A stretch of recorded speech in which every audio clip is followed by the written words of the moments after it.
Footage देखी तो उसकी चीख निकल गई। पूरी वीडियो में आर्यन अकेला नहीं दिख रहा था।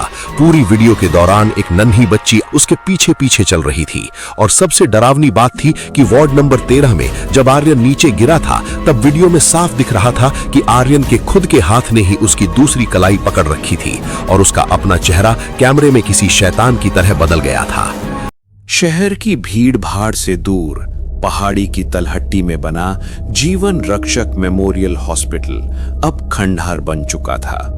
1990 के दशक में एक रहस्यमयी वायरस की वजह से यहां एक साथ 50 मरीजों की मौत हो गई थी, जिसके बाद रातों रात इसे सील कर दिया गया।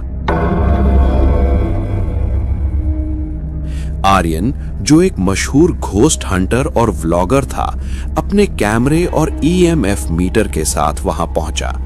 उसका मकसद था उस वार्ड नंबर 13 का सच सामने लाना, जिसके बारे में कहा जाता था कि वहां आज भी भूतिया डॉक्टर अपनी राउंड पूरी करते हैं। रात के 1 बज रहे थे। जैसे ही आर्यन ने टूटे हुए कांच के दरवाजे से अंदर कदम रखा, हवा का तापमान अचानक गिर गया। उसके मुंह से भाप निकलने लगी। अस्पताल के गलियारे इतने लंबे थे कि टॉर्च की रोशनी भी अंत तक नहीं पहुंच पा रही थी। हवा में आज भी फिनाइल और सड़ी हुई पट्टियों की एक तीखी गंध तैर रही थी। आर्यन ने अपना कैमरा ऑन किया और बोलना शुरू किया। दोस्तों, मैं वार्ड नंबर 13 की तरफ बढ़ रहा हूँ। यहाँ का माहौल बहुत भारी है। लिफ्ट बरसों से बंद थी, इसलिए आर्यन सीढ़ियों से जाने लगा।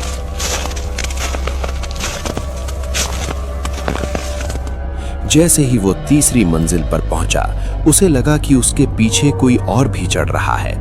चप्पल की घिसटने की आवाज, जप जप जप। आर्यन रुका, आवाज भी रुक गई। उसने पीछे टॉर्च मारी, वहां सिर्फ धूल थी। पर जैसे ही वो दोबारा मुड़ा, उसके सामने वाली दीवार पर एक गीला हाथ का पंजा छपा हुआ था, जिससे अभी भी खून जैसा लाल तरल नीचे टपक रहा था। जब वो वार्ड नंबर 13 के सामने पहुंचा तो उसका ईएमएफ मीटर तेज आवाज में बजने लगा। दरवाजे पर लगा 13 का नंबर उल्टा लटका हुआ था। अंदर का नजारा देख आर्यन का कलेजा मुंह को आ गया। वार्ड के बीचों बीच एक पुरानी व्हीलचेयर अपने आप धीरे धीरे गोल गोल घूम रही थी। कमरा पूरी तरह खाली था, पर आर्यन को महसूस हो रहा था कि वहां दर्जनों लोग खड़े हैं। अचानक कमरे के कोने से एक धीमी गुनगुनाहट सुनाई दी। कोई लोरी गा रहा था। सो जा, नहीं तो वो आ जाएगा। तभी गलियारे में एक भारी मेटल की ट्रॉली के चलने की आवाज आई। खड़ खड़ खड़ खड़। आर्यन ने वार्ड के दरवाजे के छोटे से शीशे से बाहर झांका। गलियारे की टूटी हुई ट्यूबलाइट जल बुझ रही थी। हर बार जब लाइट जलती, उसे एक साया नजदीक आता दिखता। पहली बार लाइट जली, एक लंबा आदमी सफेद एप्रन में काफी दूर खड़ा था। दूसरी बार लाइट जली, वो आदमी अब सिर्फ 10 फीट दूर था। उसके हाथ में एक बड़ी सी सर्जिकल आरी थी। तीसरी बार लाइट जली, वो दरवाजे के बिल्कुल सामने था। उसका चेहरा नहीं था, बस खाल उतरी हुई मांसपेशियां और दांत दिख रहे थे।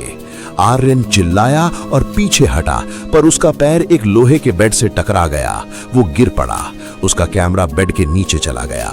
जब उसने कैमरा उठाने के लिए नीचे हाथ डाला तो बेड के नीचे से एक बर्फीले हाथ ने उसकी कलाई पकड़ ली।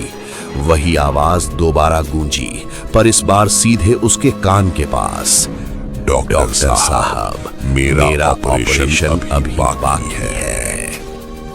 आर्यन ने अपनी पूरी ताकत लगाकर हाथ छुड़ाया और खिड़की की तरफ भागा, लेकिन खिड़कियां लोहे की जाली से बंद थीं। उसने देखा कि वार्ड के खाली बेड पर अब मरीज लेटे हुए थे।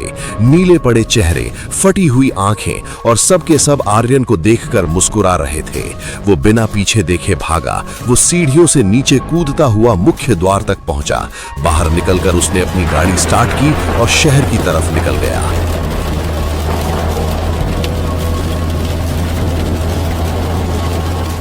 अगले दिन जब आर्यन ने अपने कैमरे की फुटेज देखी तो उसकी चीख निकल गई। पूरी वीडियो में आर्यन अकेला नहीं दिख रहा था। पूरी वीडियो के दौरान एक नन्ही बच्ची उसके पीछे पीछे चल रही थी।